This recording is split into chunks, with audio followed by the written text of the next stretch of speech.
monsieur le ministre dañuy gis ni fan yi yaa ngi Amérique lan moo doon sa tànk Amérique. waaw xam nga diaspora ku ko wax waa Sénégal moom sénégalais ñu ngi partout Amérique bëri nañ fi macha allah ak Europe ak feneen à travers le monde te dem weccanteeg ñoom xalaat giseeg ñoom fekk leen ci fu ñuy dund taataan seeni xalaat ak seeni soxla ci réew mi seen gis-gis ci waa Sénégal am na ci solo trop moo tax ñu ñëw fii fan yi tournée politique nga nekkoon. tournée politique et en même temps tournée de rencontre maanaam dajeeg nit ñi weccanteeg ñoom xalaat parce que homme politique bu mu jàpp ni moom rek moo xam ñun xamuñu sax daanaka dañuy dem di dajeeg nit gis lu ñuy dund ñu ñuy xamal yu bees yoo xam ne amaana ñun xamuñu ko woon wala dégguñu ko woon wala fàtte woon nañ ko ci yooyu la ñu nekk tournée politique tournée de réflexion ak de renouvellement des idées. ñaare politiciens yi bu ñu jógee seeti Sénégalais rek am na lu ñuy waajal xanaa dafa am looy waajal. lu mel ni local yeeg yooyu. jàpp naa ne bu doon local yi ma dem Thiès wala ma dem Dakar wala Sénégal moo ëpp solo parce que jàpp naa waa diaspora liggéey ñu ci duñu voté ci élection locale yi. waaye mais mun nañu influencer aussi. pardon. mun nañu influencer aussi. waaw mun nañu influencer waaye jàpp naa ni li ma tax a jóg mooy xam nga man Amérique maa ngi fi gëj il y a 2 ans. 2017 boobu élection naam législative la ñu dëgmaloon waaye man bokkuma ci woon. donc li ma fi tax a ñëw rek mooy li may tax Sénégal may wër ci dëkkaan yeeg mu am élection mu amul élection parce que jàpp naa ni homme politique comme jën la. bu nekkatul ci biir ndox rek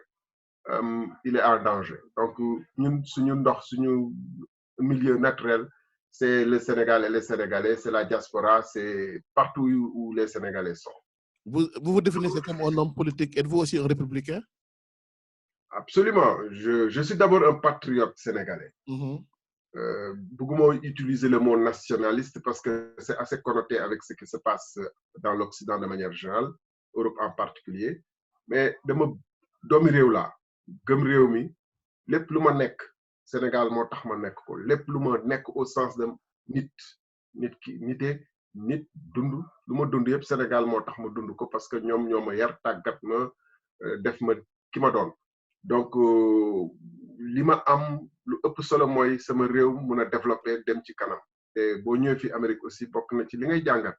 mooy que dañu dellu ginnaaw bu tey waar di waxtaan yu xaw a yoo xam ne askan waroon na weesu loolu waroon na jomm tey yéen a ngi ci nar a waxtaan ay désencombrement dindi ay oto ak yooyu jàpp naa ni ab réew fu ñu toll ni au 21e siècle amul benn réew ci kaw suuf bu waroon waxtaane ay tonni mbalit ak ay désencombrement parce que loolu mooy wane ni tàmbale guñu sax bay dem loo xam ne c'est le minimum d'ordre waruloo nekk ay épave nit ñi di tabax nu leen neexee fii États-Unis wala Inde bi ma nga xam ne bëri woon naa fa tànk ay jamono munoo fa sax gor garab gi nga saxal yow gi nga jëmbat wala gi nga saxal ba mu màgg parce que dafa am yoon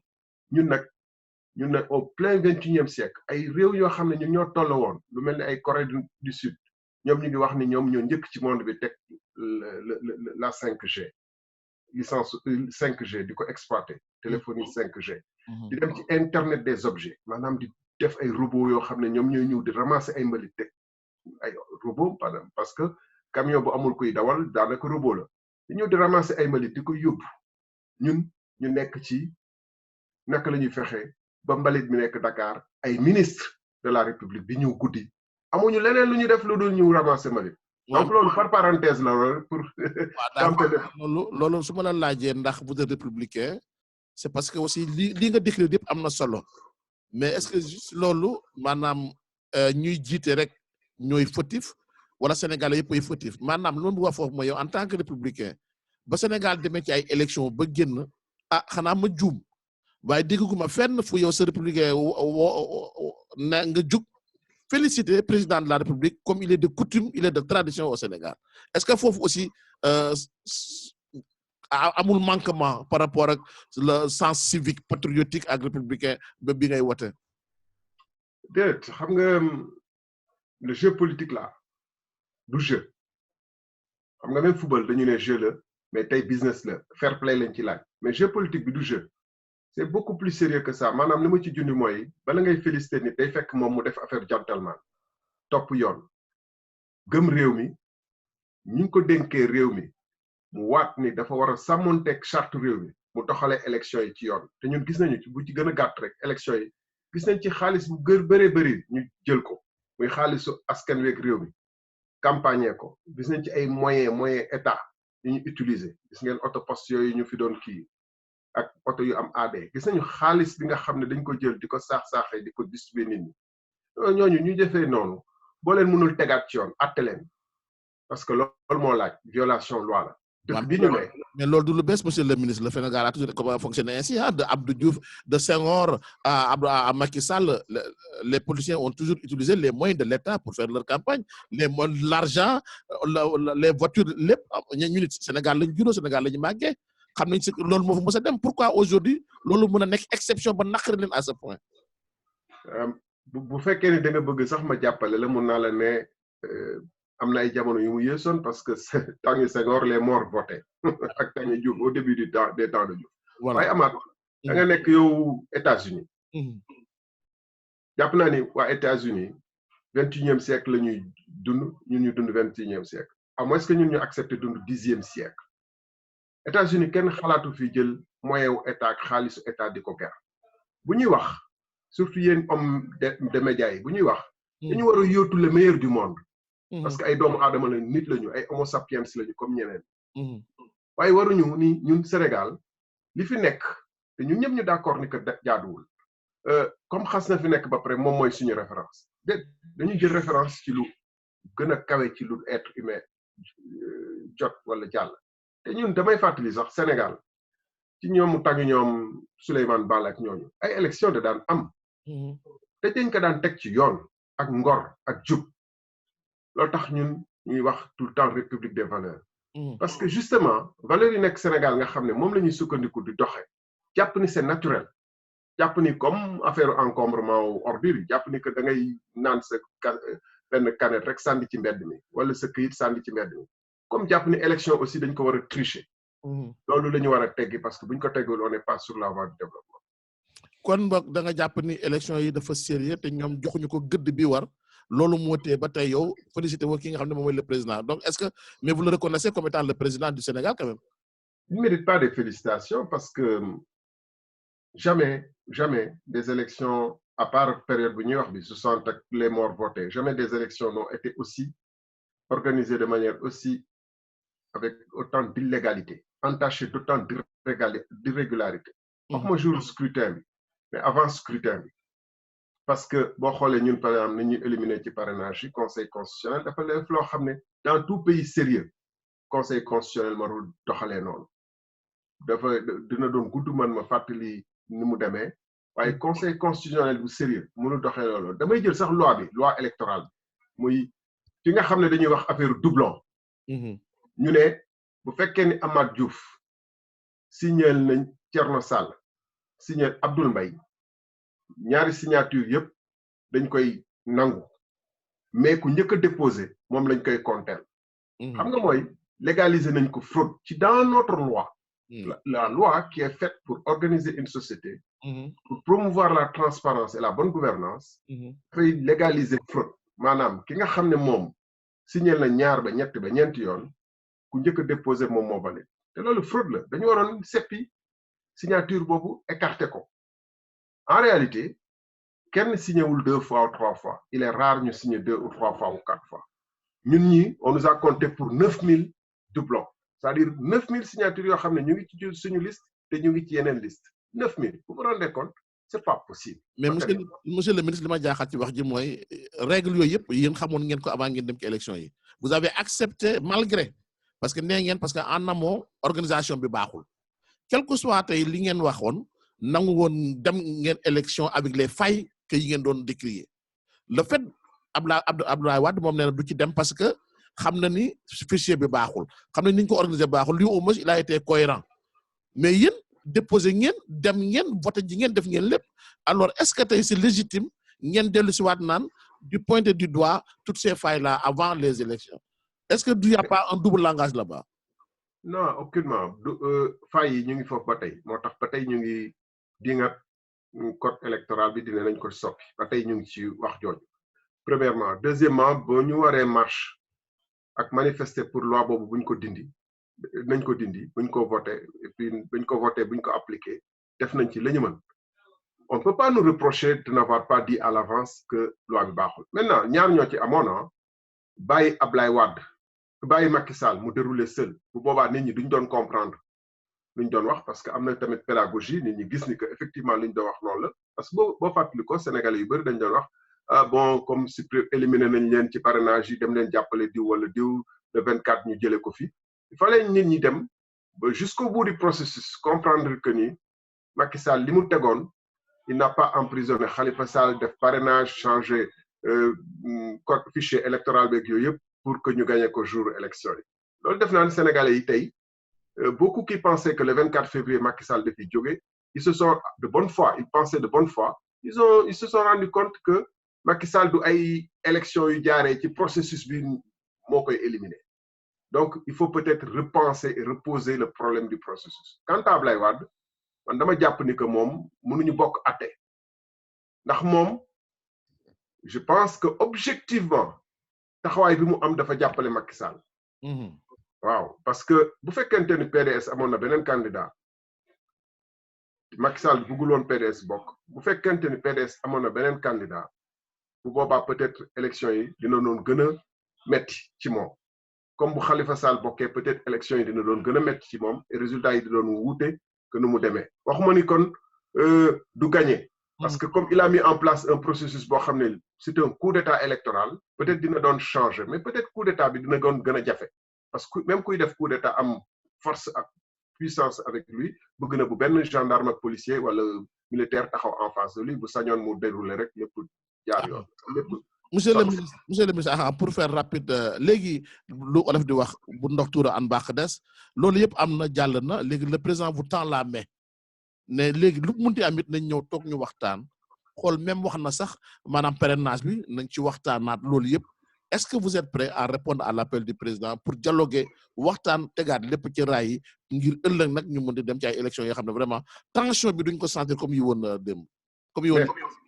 mais président tendul la main mais il a appelé à un dialogue non waaw mais ci loolu laa ñëw parce que il suffit pas d'appeler à un dialogue rek pour faire du dialogue parce que bu fekkee ne yow ba ngay wax nañu waxtaan yow li ñu war a conclure yaa ngi koy commencer dérouler parce que moom mu ngi wax mu ngi réformer constitution bi et constitution bi mooy la base de tout et en même temps il montre son véritable visage maanaam que moom faalewul opinion wu nit ñi parce que au moment où ma ngay wax ni que kaay ñu waxtaan pour éventuellement même modifier la constitution yow tàmbale nga modifier la constitution ci loo xam ne waxtaanee ko ci nit ñi te li nga ci namm mooy pérenniser ton pouvoir bu boobaa on ne peut pas croire à la bonne foi de cette personne mënuñu gëm ni que lii li muy wax ni gëm na ko loolu c'est pas possible je pense que aussi il faut un moment donné que journalistes yi hommes de médias yi intellectuels yëpp génn dans leur posture de neutralité xam ni Macky Sall lu muy dérouler nii il parle de dialogue d'un côté avec une bombe atomique avec le bouton posé sur le doigt posé sur le bouton de la bombe atomique de l'autre côté parce que lu muy dérouler nii ne c'est pour faire comme il veut et lui seul sait ce qu'il veut sincèrement bien que nag les actes qu'il pose tendent à me faire montrer que fi mu jëm moom c'est clair dafa bëgg bu 2024 weesoo mu teg fi benn genre panthéon benn xusma ñàpp comme ni ko wax olof di waxee teg ko fi ba 2029 fu ñëwaat dugg foofu la nama mais il est temps que ñu quitter posture oui il fait du dialogue dans la main mu ngi dem ci kii alors que en réalité l'objectif de Macky Sall reste le même depuis qu'on a découvert le pétrole ñoom mënuñu concevoir bàyyi lenge yi dem toog yi jàpp nañu que pétrole Sénégal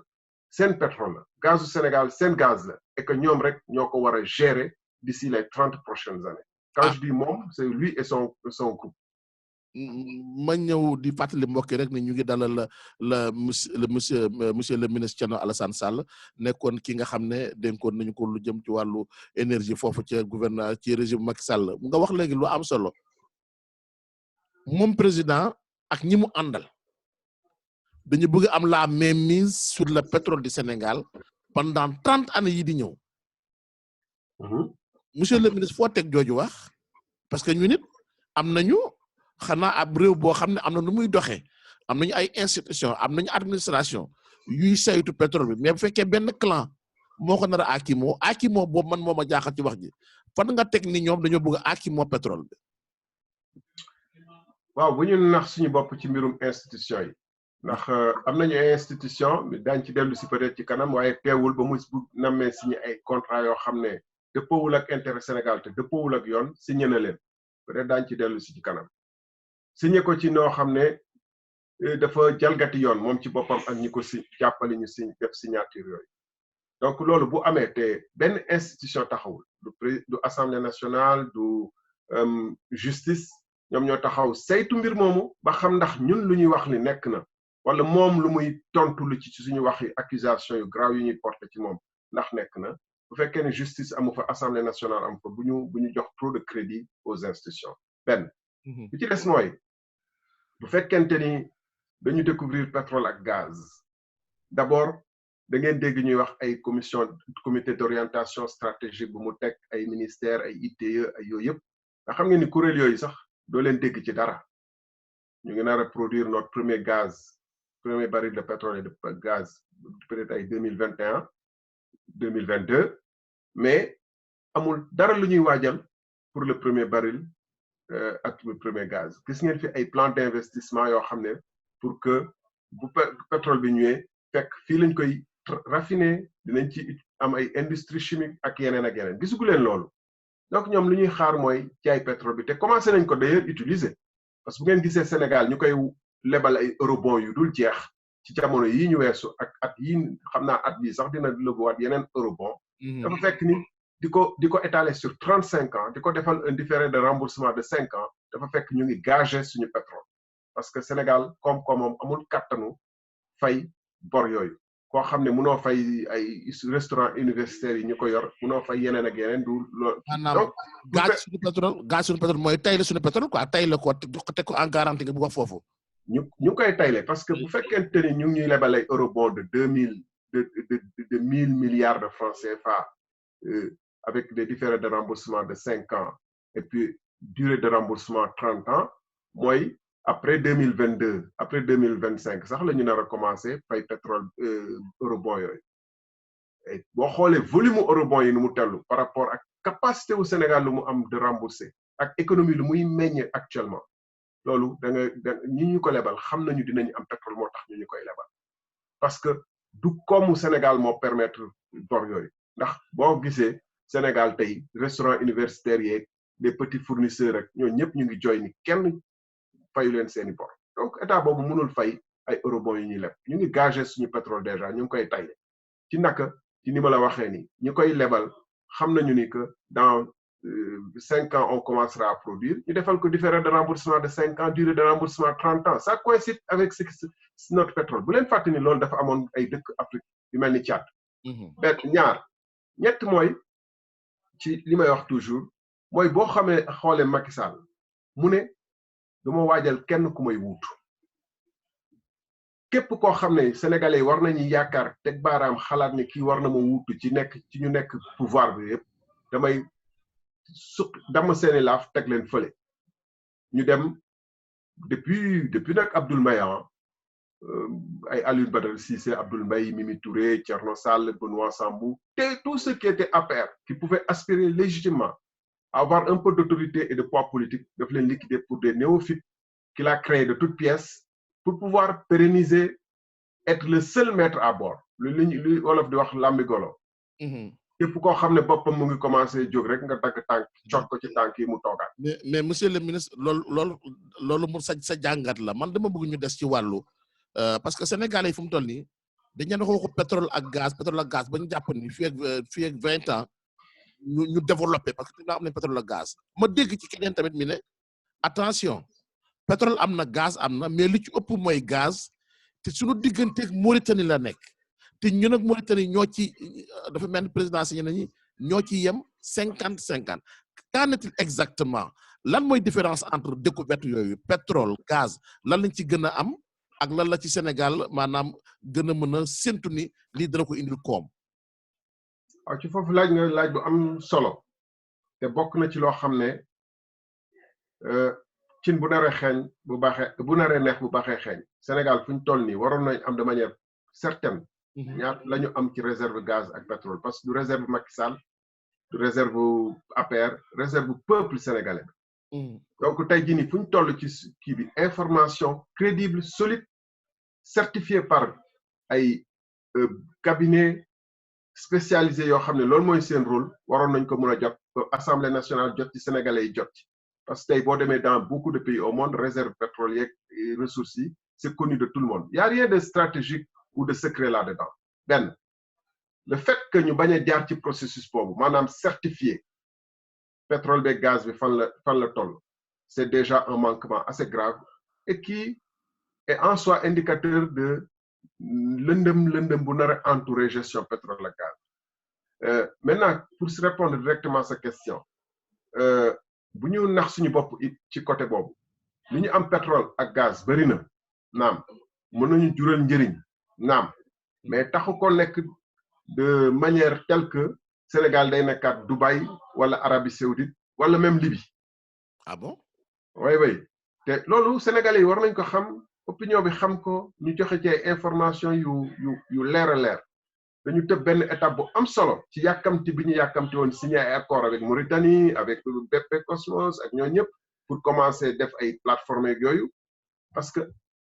étape boobu mooy lan mooy te loi bi tëral ko mooy bala ñuy dem foofu waroon nañu wut ay cabinet indépendant yoo xam ne ñoom ñooy ñëw certifier ñu ñaata lañ am ci réserve nan la toll assemblée nationale bi représenter peuple souverain bi nga xam ne moo ko moom xam peuple souverain bi tamit xam ni nangam lañu am ci pétrole durée de vie nangam la nar a nekk ak lii lañ ci war a mën a def étape boobu sotti nañ ko yow xamoo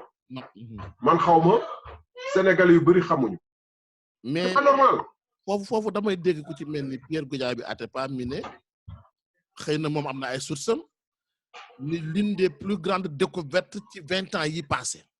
bu ñu déggee l'une des plus grandes découvertes au monde ci 20 ans yi passé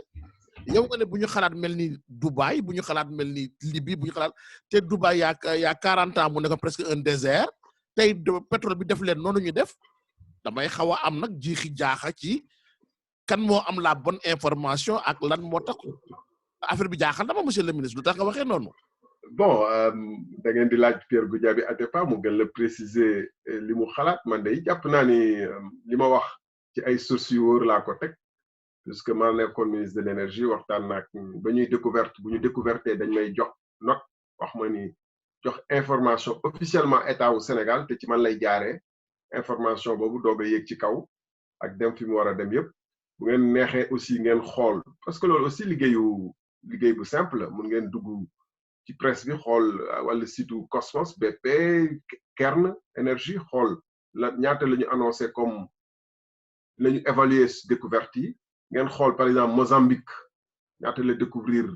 les 5 dernières années ngeen xool yeneen découverte à travers le monde xool à peu près ñaata la Dubaï wala Libye am comme réserve parce que dañu bëgguma dugg ci ay considération d'ordre technique mais nañu réserve yi mooy naka la ñu évaluer lu nekk ci suuf ci pétrole boo xam ne mun nañ ko génne exploiter ko mun nañ ko nag di génne sur 10 ans sur 20 ans sur 5 ans mais loolu mooy réserve yi bu ñu fàtte ni que Tchad ba mu découvrir pétrole gars yi dañ ci defoon ay spéculation yu bëri ba commencer sax yokk salaire u fonctionnaire waaye gis ngeen fu mu mujj nii actuellement donc mais lan mooy trancher question boobu mooy li ma waxoon léegi rek mooy normalement un pays qui a fait des découvertes bala muy dem ci phase u décision finale d'investissement maanaam yan investissement la ñu war a mën a def pour génne pétrole bi ba commencer ko jaay ci ay plateforme ak yooyu bala ñuy yegg si ci décision finale d'investissement bi am na benn jéego bu am solo bu ñu waroon def mooy dem assemblée nationale wax ni ñaangami réserve la ñu am nii lañ ko nar a tëralee expliquer population bi tamit ñu xam parce que loolu du ab information boo xam ne dañ ko war a làq pour dellu nag pour daaneel ci affaire Mauritanie bi bëgguma fi dugg ci ay détails techniques yu bëri waaye xam nga 50-50 c'est un peu difficile nature bi mu séddale affaire bi yam 50-50 pile parce que frontière Mauritanie ak Sénégal dañ ko tracé de manière artificielle ba ma fay jógee de man dama doon werante gaa yi ñi ñu wax 50-50 la ci fan ngeen sukkandiku ba ne 50-50 pile parce que sama ñaari baaraam yi sax te nuroo yomuñu. rapport de bon voisinage peut-être non. dama ni techniquement. waaw dama ne rapport de bon voisinage xëy na moo tax gars yi ne nañu def comme que Sénégal nañu dëkk maslaa la lépp lu ñu def maslaa la même pétrole bu ñëw ñu maslaa ko est-ce que du maslaa boobu moo expliquer les 50-50. waaw peut-être mais rapport de bon voisinage aussi c'est sur la vérité que ça doit se baser parce que xam nga rapport de bon voisinage bu ñu neexee ñu ne léegi dañ leen di jéggal bàyyi leen ñu séddoo 50-50 mais ñu xam ñun lan la ñu moomoon ak lan la ñu maye lan la ñu bàyyi façon boobu doxalee boobu dafa ñuy indil lu bari ci dans l'histoire Senghor ba muy nangu suñu frontières yi mu nekk au milieu du fleuve Sénégal booba frontière officielle yi décret 1933 de la colonisation c'était beaucoup plus haut ci biir territoire actuel Mauritanie la ne woon parce que d'après les experts ñu bokkoon ci commission boobu te expliquer ma démarche bi nu mu demee woon décret 1933 bi dafa ne woon la frontière c'est à peu près à plus de 30 kilomètres à l'intérieur actuel des terres mauritaniennes loolu bu ñu ko defoon tey jii nii du ñu am ay problème mu pêche à Guet Ndar ay problème mu les terres du nord du fleuve qui sont partis donc on peut pas laisser un homme président de la République mu def ne moom dañ ko dénk réew mi pour mu jëriñ réew mi défendre intérêt réew mi mu jël ay décisions yoo xam ne méngawul ak intérêt réew mi pour ay xalaati boppam te sans assemblée nationale xam sans réew mi xam nu mu demee loolu day jur ay au contraire masla boobu mun na jur ay musiba parce que gis ngeen événement Sénégal 89 yi Sénégal la Mauritanie 89 yi ci masla boo xam ne Senghor def na ni moom c'était une bonne chose donc histoire a ngi fii loo xam ne dañu war a def très très attention. très attention da nga wax ni amul concertation ak waxtaan ci ni ñuy maanaam piloter tous ces dossiers là ba loolu sax est-ce que lan moo indi yow sa nga bàyyi ñoom nee nañu bàyyi woo ñoom ñoo la dàq mais yow ne da ngaa bàyyi mais toujours est-il que nekkatoo fa est-ce que doxalin bi dafa am manquement ci doxalin bi nu ñuy gérer maanaam du sax rek yem ci pétrole bi gaz bi zircon bi or bi lépp loo xam ne Sénégal am na ko ak énergie ndax dafa am opacité ci niñ koy gérer lan moo waral yow effectivement monsieur le ministre nga sànni démissionné bàyyi na léegi doy na qu'est-ce qui n'allait pas au fait ci gestion bi. mais Amath sa question bi ci boppam dafa ëmb tontom parce que bu fekkoonte ni opacité amul woon ak dialogue amoon na mooy concertation amoon na ci gestion bi ministre du jàkkaarloog premier président de la République ak premier ministre am ne man damay bàyyi ndax lii ma gis doy ma. dalul sama xel lan la doyul woon. dama doyul woon ñaar ba ñetti poñ la woon du woon ci dossier wu énergie pétrole ak gaz bi de manière générale hydrocarbures de manière générale. ñaari nag dossier moo ci gënoon fës mooy bu Total ak bu Petrotim mooy ñaari contrat Saint-Louis offshore profond ak Kayar offshore profond ma jël bu ci njëkk bi mooy Total. jour ba ñuy signé ba ma démissionné palais de la République dama leen ne woon Total li nga xam ne moom moo mujj ñëw def offre Total offre bi mu def fekk na fi juróomi offre au moins yu ko gën a yoo xam ne ñeent yi ñoo ko gën a baax ba ñu defee classement bi. offre lan est-ce que mën nga expliquer offre bi lan la maanaam. offre yi maanaam dañuy ñëw. jël bloc bi nga xam ne moom la ñu tuddee Rufisque offshore profond. ñu jël ko ak ultra deep offshore. maanaam luy tàmbale suñu frontière ak Mauritanie ba pratiquement suñu frontière ak Guinée-Bissau. ñu ne dañ koy jox mais mu féete fu gën a xóot ci côté géej gi parce que ba tey da ngeen doon dégg offshore ak offshore profond. Saint-Louis offshore profond maintenant ultra deep bi moom mooy fu gën a sori mu gën a xóot loolu lépp dañ ko jagleel benn entreprise muy Total ma fàttali donc Rufisque offshore profond ak ultra deep offshore ñu ne ñan ñoo ko bëgg jël pour saytu ndax am na pétrole ak gaz bu amee ñaata la ci Sénégal di am ak ci yan anam moom la fay defee recherche yi loolu moo doon daanaka objet wu permis yooyu. kon ñoom dañuy seet rek ne wóoruguñu ndax am na wala amagul dañuy ñëw rek pour wóoruguñu ndax am na waaye dafa am lu am solo lu taxoon juróom yeneeni compagnie ñu def seen offre am ñeneen ñoo xam ne nee nañu bëgg nañu def suñu offre waaye dégg nañu ni Total moo nar a ñëw donc ñun taxaw nañu muy Shell ak Exxon waaye juróom yi def nañu offre te bi ci jiitu gën cee mag aussi mooy BP ànd ak Cosmos ñoom ñaar ñoo ànd ngeen seetloo gouvernement bi di buy wax day wax rek Cosmos parce que bëgguñu nit ñi xam sax ni BP ak Cosmos ñoo lëkkaloo woon def offre loolu rek ab firnde la ci kan moo am dëgg ci man ak ñoom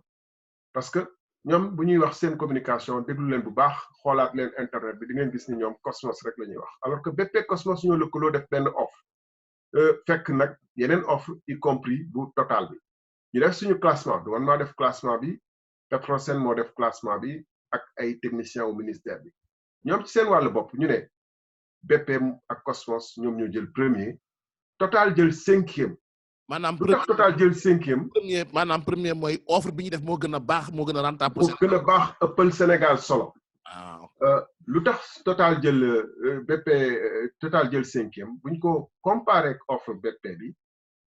da nga gis BP Cosmos da nga gis ni que ci tranche production yu gën a néew par jour bala may dugg ci loolu damay expliquer rek ni dañuy ne bu fekkee ne ni par jour hydrocarbures yu fay génn 0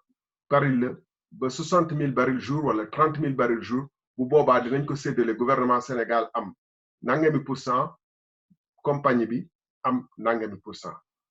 Plus nag production journalière bi di yokku plus wàllu gouvernement du Sénégal di gën a duum ndax investissement yu gaa yi la def bu boobaa lay gën a gaaw a amortir donc ci tranche yu gën a néew yi BP lu mu deedee rawee na BP Cosmos lu mu deedee ëppale na Total 10%.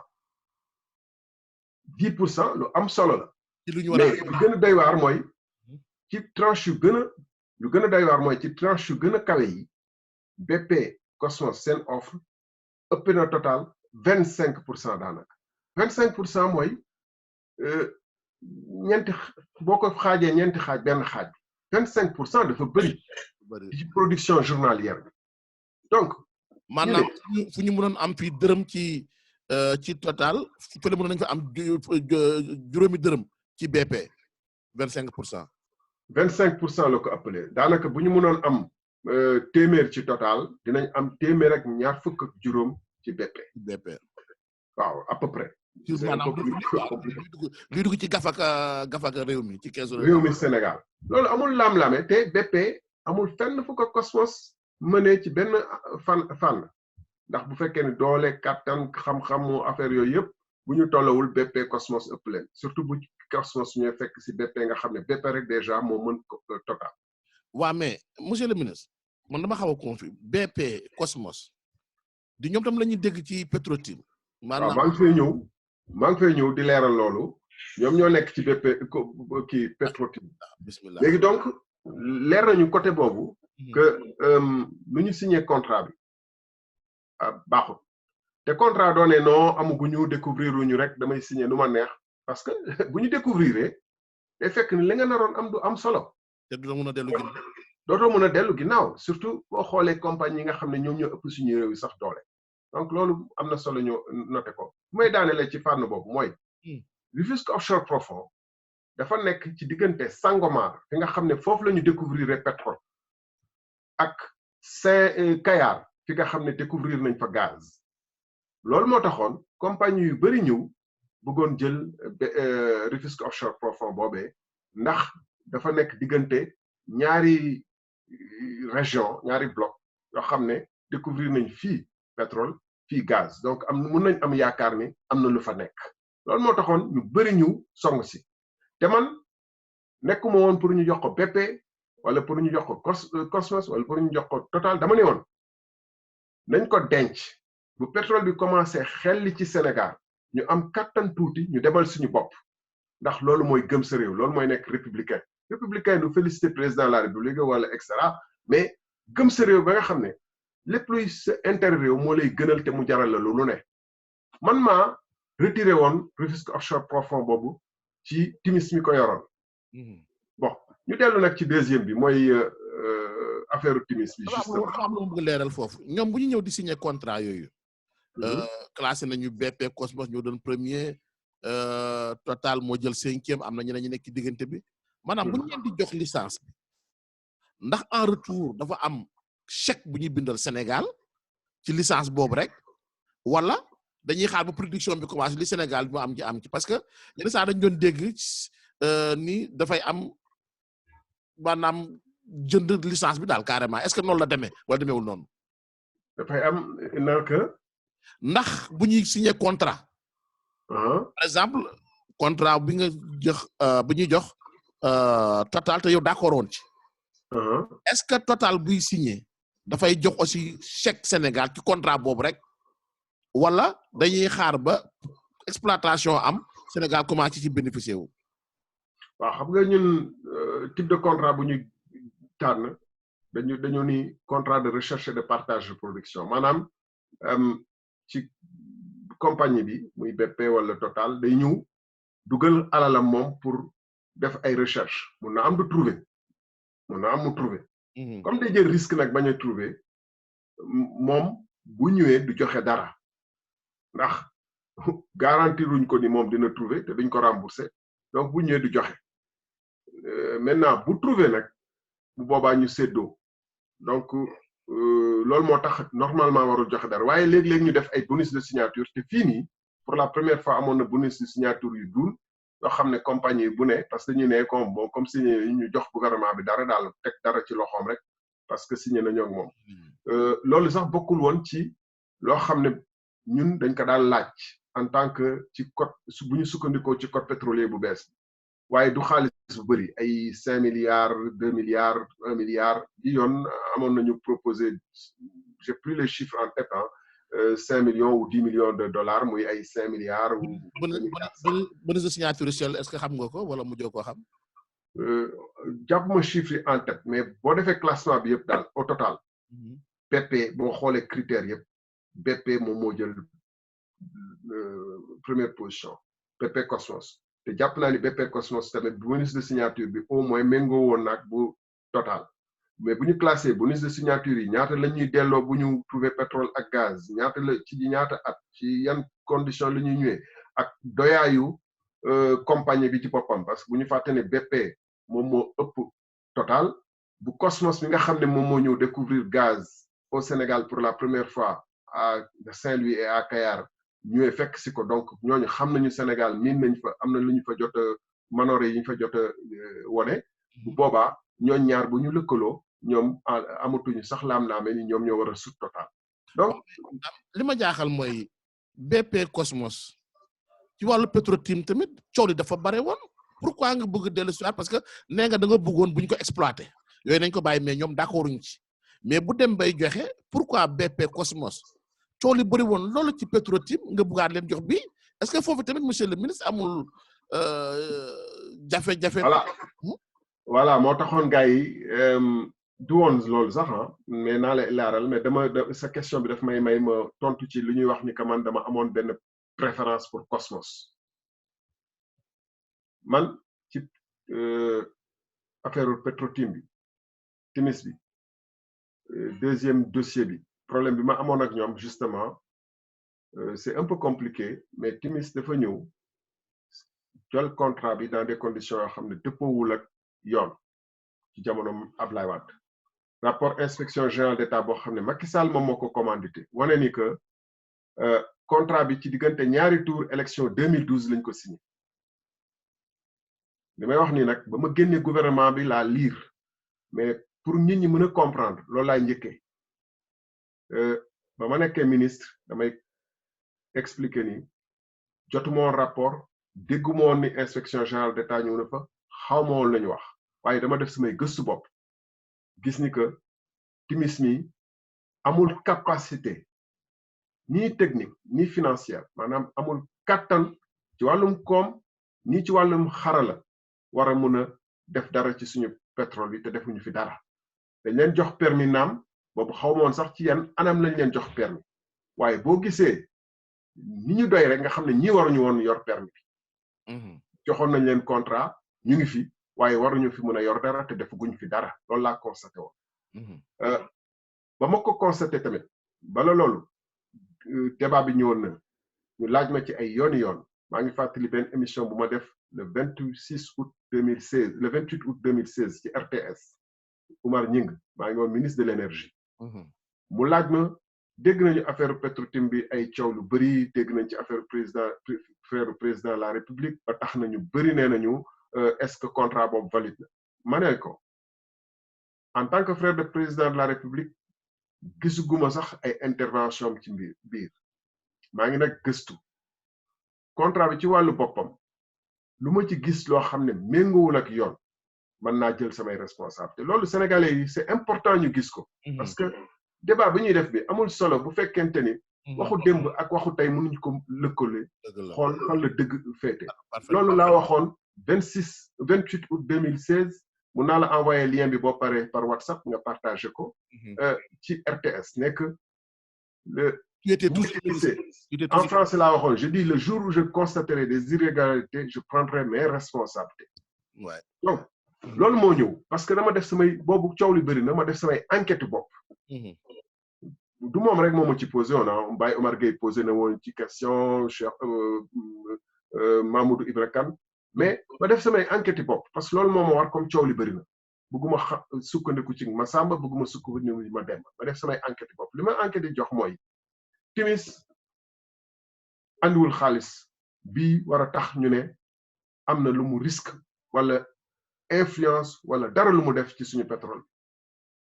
ñaar amul benn liggéey bu am solo bu mu ci def te nar na am alal bu jéggi dayoo bu mu jëlee suñu pétrole loolu jaaduwul parce que suñu code pétrolier dafa nekk képp ku war a signer dafa war a fekk mu am capacité technique et financière yoo xam ne dañ ko prouver donc man ci li ma gis mooy Timis amul woon loolu ñu dem ba ci kanam Timis bëgg a génn jaay BP Cosmos déglu ma bu baax parce que dañuy wax man BP ak Cosmos laa bëggoon jàppale Timis bëgg a jaay BP ak Cosmos li mu dese woon ci wàll ci pétrole ci Saint-Louis offshore ak Kayar offshore profond maa ngi fàttali que ba BP di dugg ci bloc yi di dugg ci Kayar offshore profond ak Saint-Louis offshore profond du man maa ne woon ministre du man maa leen accueillir keneen moom moo leen signal seen dugg ci biiru Saint-Louis offshore profond ak Kayar offshore profond waaye ba ñu ñëwee ñoom ñu jël 60% donc Timis dese woon 30% 30% yooyee la Timis bëggoon jaay BP man ba ma nekkee ministre bëgg ci jël alal ju bëri ma ne lii du ci dal ba ma commencé ne lii du ci dal ñu jox ma ñoom waxtaan nañu ba pare ba def seeni contrat bopp jox ma contrat boobu pour man ma approuver ko donc man en tant que ministre de tutelle man rek maa amoon droit pour le compte de l'État du Sénégal approuver transaction boobu entre Timis et BP ma ne leen du ci dal parce que Timis amul benn yoon fu mu war a mën a yóbboo alal bu day nii au contraire gouvernement du Sénégal daf ko war a delloo lu mu ci dugaloon na kës néew loo xam ne weccit kese la nanguwaat moomeelam ba pare daal di xool lan la ciy def ndax da koy jaay BP wala ndax da koy utiliser moom pour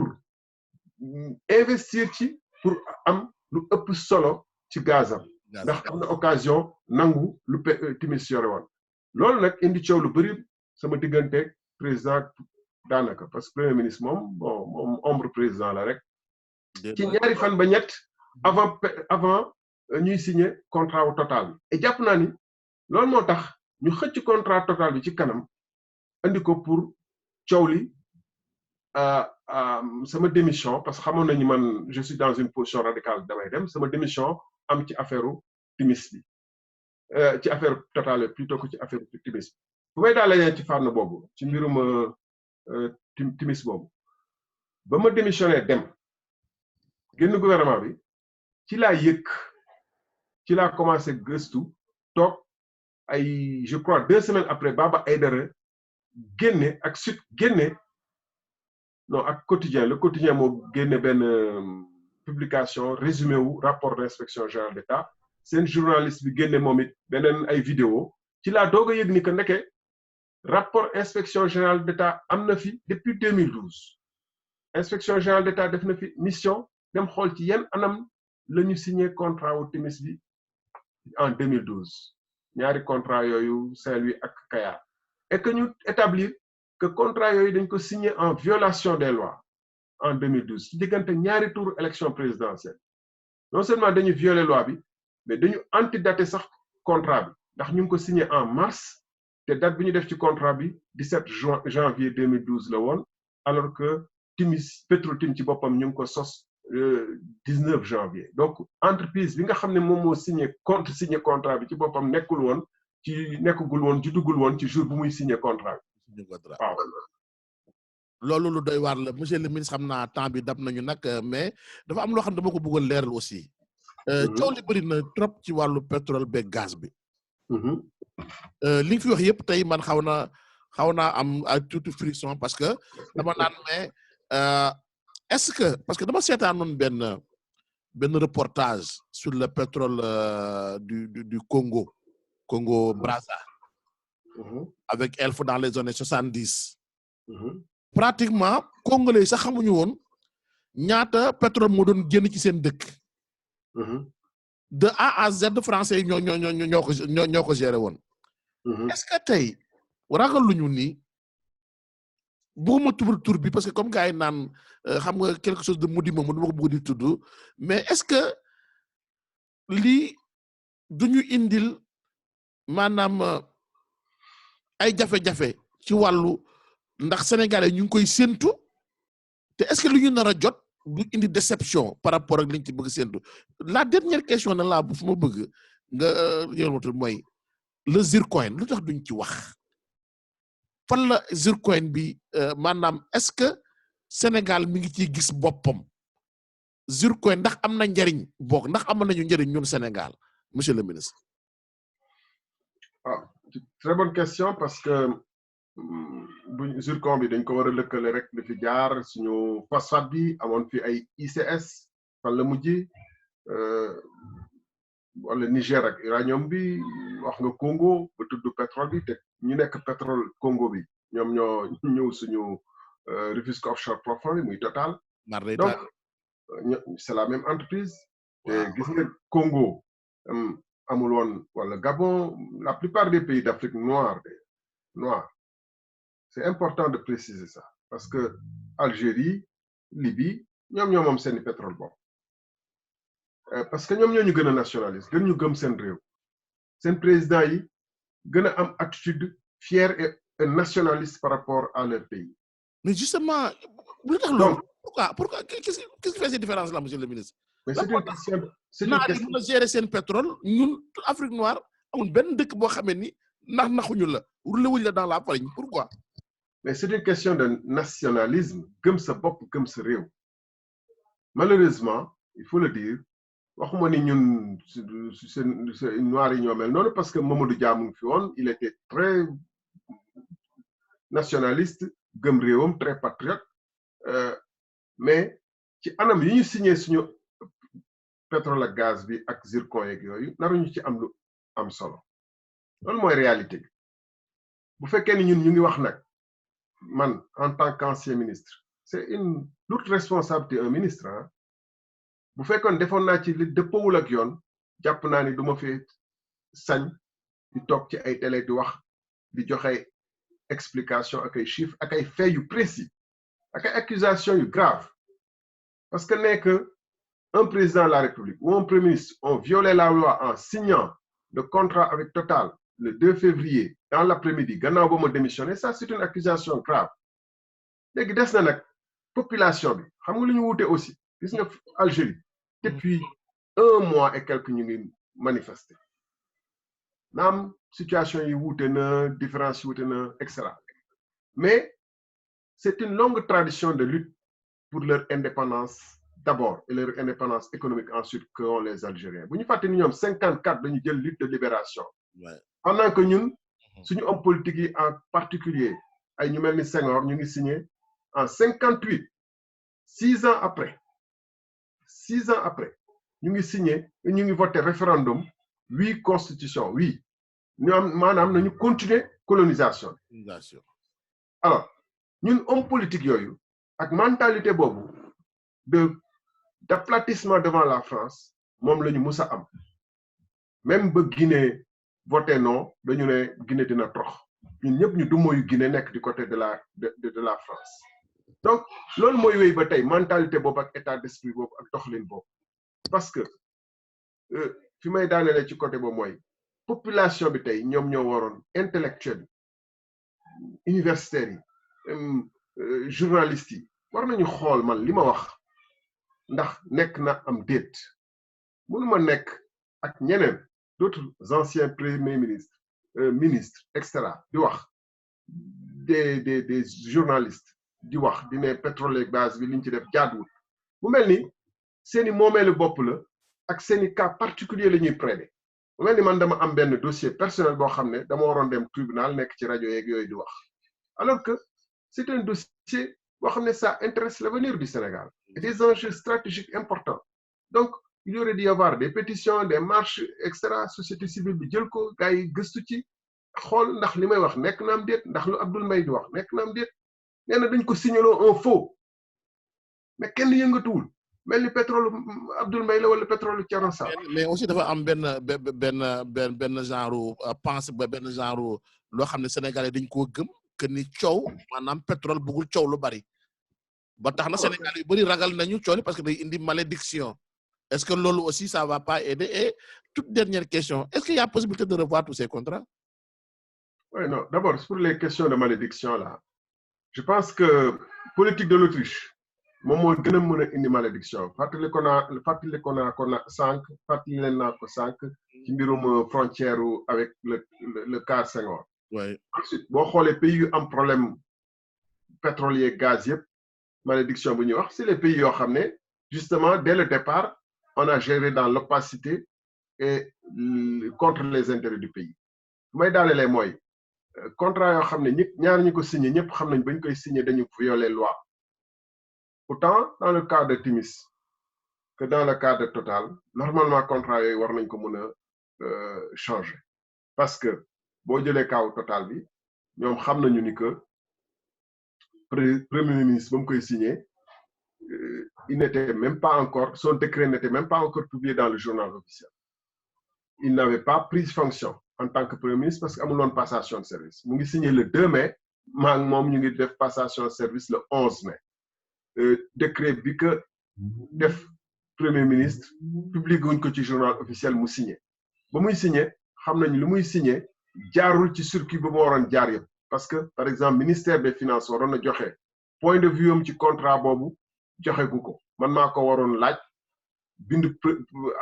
ministère des finances laaj seen point de vue joxuñu ko donc ñoom xamoon nañu ba la ñuy def dëppoowul ak yoon loolu war nañ ko mën a dindi mais attention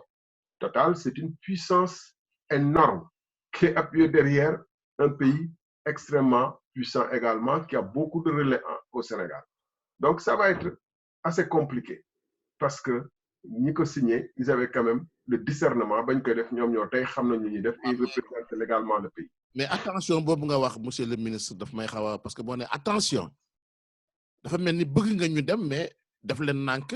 leneen mën a la cee fekk est-ce que loolu aussi parce que sax yaa ngi doon wax le nationalisme des pays arabes ñooñu lu ko jaral tubaab bi rek jaral na leen lu ëpp pour ñu am seen indépendance la guerre d'Algérie ñëpp jàng nañ ko Sénégal gis nañu Algériens yi nuñ ko xeexee gis nañu fi l'histoire de la Libye ah est-ce que parce que boo nee attention rek mooy. yow sax ragaloo nit ñi. non man ragaloo ma kenn. ah non boo nee attention c'est une puissance. non damay wax ni rek c'est pas facile man ragaloo ma kenn parce que li ma waroon def jàpp naa ni def naa ko te bu ma mënoon def plus ma def ko toog ak Macky Sall ak premier ministre am tubaab yaa ngi toog fee di xaar le 2 mai gendarme yaa ngi toog palais baa ngi fees ay nit nga ne ko signé wu ma réunion boobu yëpp jeex cérémonie boobu yëpp jeexee noonu nga dem sa yoon xam nga par parenthèse gars yi dañuy bëgg a wax est-ce que bind na lettre de mission jàpp naa loolu moo gën a jafe président de la république toog ay Total jóge fële Pouyané jóge fële ak jetam privé ñu ànd ak ay gàngooram ay directeur am ak yooyu ak don des sénégalais ah Momar Nguer ay ministre toog yow nga ñëw ne man signé wu ma ndax dëppawul ak intérêt Sénégal wax leen ko ñuy muy toq seen nopp man li ma waroon def naa ko def bu ma waroon def plus bu ma mënoon def plus ma def ko. mais est-ce que mënuñu attaquer parce que nee nga jaarul yoon. waaw ci laay ñëw dama bëgg a wax ni rek que kiñ ko seqal nag aussi dafa jàpp ni que moom li mu waroon def yëpp pour foqati contrat bi def na ko ba pare te ko am doole la amay pexe te ñoom dañu dem ba jàpp ni Sénégal sax dañ ko ŋànk Algérie kay ŋànke wuñ ko duñu ŋànk Sénégal. Algérie c'est une société de télécommunication du ay français ñoo ko yor ñun Sonatel France Télécom moo ko géré Algérie seeni ay autoroute du ay français ñoo koy géré Algérie seeni banque du ay français ñoo fa nekk yor banque yi donc ñun dañu indépendant wul actuellement on est beaucoup plus fragile et beaucoup plus vulnérable vis-à-vis de la France loolu mooy réalité bi donc bu ñuy dem ak pays bu mel noonu il faut ñu jël suñu matuwaay yépp ba la ñu koy song loolu laa bëgg a wax. mais beaucoup de Sénégalais am nañu espoir ak Matar Cissé le nouveau ministre du pétrole qu'en pensez-vous? De manière générale je ne pense pas que le gouvernement de Macky Sall puisse aboutir à quoi que ce soit boo jëloon Messi Barcelone. nga yóbbu ko ci tey jii nii équipe bu jël ndaare ci championnat espagnol il fera pas des miracles. Je n'ai pas de jugement particulier ni sur Matar Cissé ni sur keneen ak keneen jugement personnel.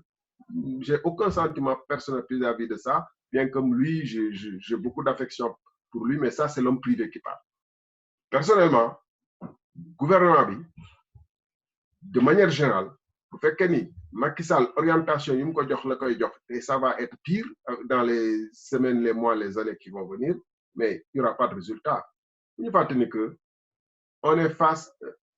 Makhtar Cissé, il aura, pour parler en ce qui le concerne, on le verra bientôt à l'œuvre.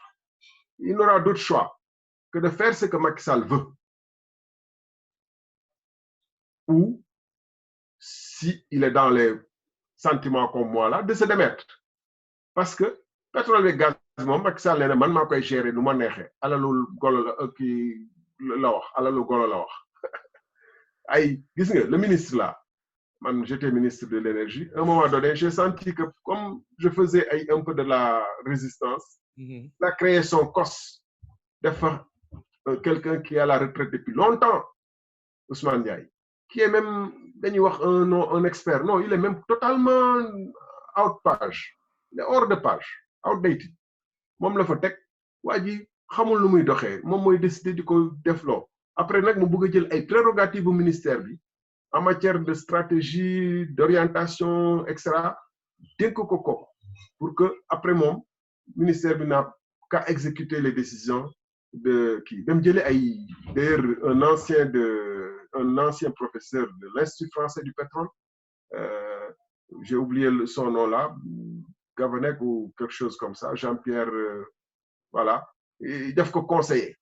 muy jóge France di dem di ñëw day jàngale Institut français du pétrole et du gaz. Et ça, c'est typiquement la manière dont notre pays est géré. Vous irez au palais, vous trouverez des photographes venus de l'extérieur du pays. Je n'ose pas parler de sa nationalité parce que finalement, on va dire que je suis anti quelque chose. Je ne suis anti rien. Air Sénégal SA ñu dem wooyu benn photographe, ancien photographe français. Et les gens sont étonnés. Les Sénégalais semblent être étonnés. Et lui-même, que Air Sénégal SA bañ a dox. Pourtant, dès le départ, les gens avaient dit que Air Sénégal SA est un bébé mort-né. Mais lu gën a graaw mooy jamono yi mu ngi ne non Sénégalais waruñu ko dénk une compagnie aérienne waruñu ko dénk l'aéroport wax naa ko ay yooni yoon ay émissions au Sénégal. Mais que moom le grave c'est que il s'assoit face à des Sénégalais souverains libres nés comme lui après les indépendances dont des gens sont sortis dans les meilleures universités du monde et on peut donner le preuve. Il leur dit on ne peut pas vous faire confier votre compagnie aérienne parce que mënuñu leen wóolu. Waaw. Mais ñu dénk ko ab tubaab mu ñu jaxase compagnie bi yëpp dem yoonam dara du ko ci fekk. Alors pendant ce temps depuis plus de 65 ans Ethiopian Airlines est en train de gérer sa compagnie et c'est un pays qui n'a jamais été colonisé. Parfaitement. Qui n'a pas plus de ressources humaines que le Sénégal. Comment on peut expliquer ça? Parfaitement. Comment on peut expliquer qu'on donne aéroport à des étrangers, on dit que c'est parce que les Sénégalais ne peuvent pas gérer un aéroport de plus de 2 millions de passagers, alors que lui-même il gère un pays de plus de 14 millions de Sénégalais. monsieur le ministre Alassane Sall lañ doon dalal tey ñu ngi lay gërëm di la sant di la ñaanal yàlla lépp loo xam ne sumb nga ko sunu borom jàppale la ci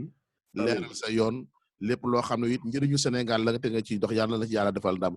quel est ton dernier mot aux Sénégalais yu ñuy déglu aussi Thiessois yi nga xam ne ñu ngi ñuy déglu di xaar ndax Alassane Sall sera candidat aux prochaines élections locales à la mairie de Thiès ou pas? On est dans un groupe et on est en train de discuter avec beaucoup de gens ci Sénégal naka la ñuy doxee ci élection locale may profité di nuyu mboolemu Sénégalais yi di nuyu waale waa acte bu Abdoul Mbaye tekki doyen Mamadou Lamine Diallo ak ñeneen LD Debout ñu ngi discuter di xool naka la ñuy élargir def une alliance solide sur les questions électorales loolu tax mënuma ci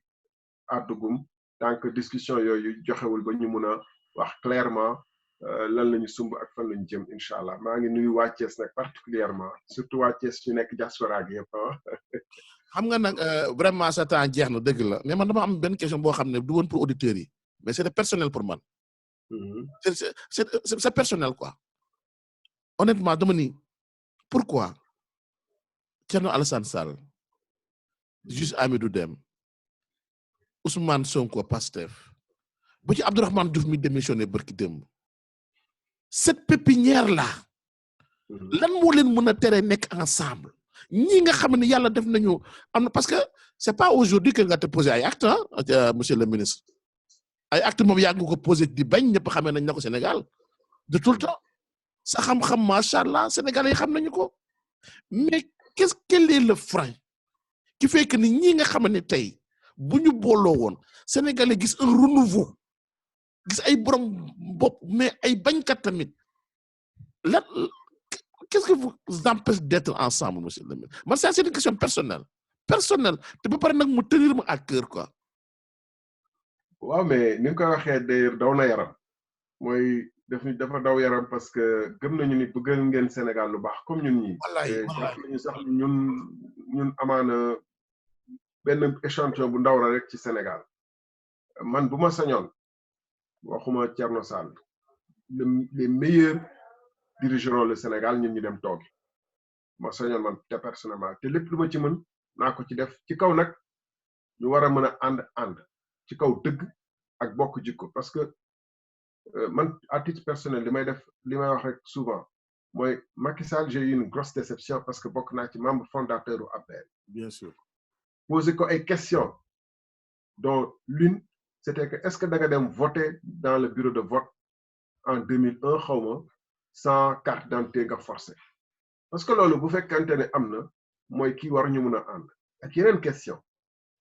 ma jàng ko ba jàpp ni kii war nañu mun a ànd donte ne nekkoon nag Ablaye Wade donte ne que 2008 signé na ay voté na ay modification constitution yoo xam ne tey ñu ngi koy diingal ñun donte ne mës naa ko dégg mu wax ci Mamadou Dia yu dëppoo ak yoon war nañ mun a ànd parce que bu ma ko jàngatee xool ko nuru nag koo xam ne mun nañu waxtaan ak moom ku oyof la ku modeste la et cetera ñu teg parti teg ay principe ñu ànd ak yeneen sénégalais yoo xam ne dama ciy citer souvent ñenn ñi peut-être du ñu mën a nangu benn waay rek ne leen di leen di tënk di leen xooloo fu mu neex di leen gëstuloo fu mu kii comme ku ñu àllay bët mais loolu lépp ma gis ni que en réalité ay njumte la woon dafa yegg si ci nguur gi soppeeku complètement changer complètement ci par rapport à li ma yaakaaroon mais bu ma xoolee démb ma xam ne nuyu la boo xam ne amaana dañ ko fayul woon ci ngoro ga parce que lii jikkoom la woon ndeke loolu boo ko xasee am bala ngay lëkkaloo keneen ci lu mu mën a toddoon da nga def très attention on aura le temps de cheminer avec personnes yi ngay wax yi yëpp et de s'étudier et man personnellement fi may daanelee vraiment mooy yàlla ma tim xam na ni et je parle aussi sincèrement que di nga waxoon léegi man politique dama ci dugg par hasard bu ma amoon li ma gënal mooy Sénégal ñeneen gérer ko muy dox correctement ñun ñu def suñu passion mooy dem peut-être béy liir def leneen dund beneen dund mais par xam ni que waruñu woote ni bëgg nañu Sénégal bu baax te ñun ñu toog di seetaan di xaar benn messie bi war a ñëw dañ ci war a njëkkee ba luñ ci fekk ci loolu rek la et lépp lu mu laaj pour ñu mën a déggoo ñeneen pour mën a ànd liggéey Sénégal daañu ko def di leen gërëm aussi ci rôle bu am solo ngeen di ci def vraiment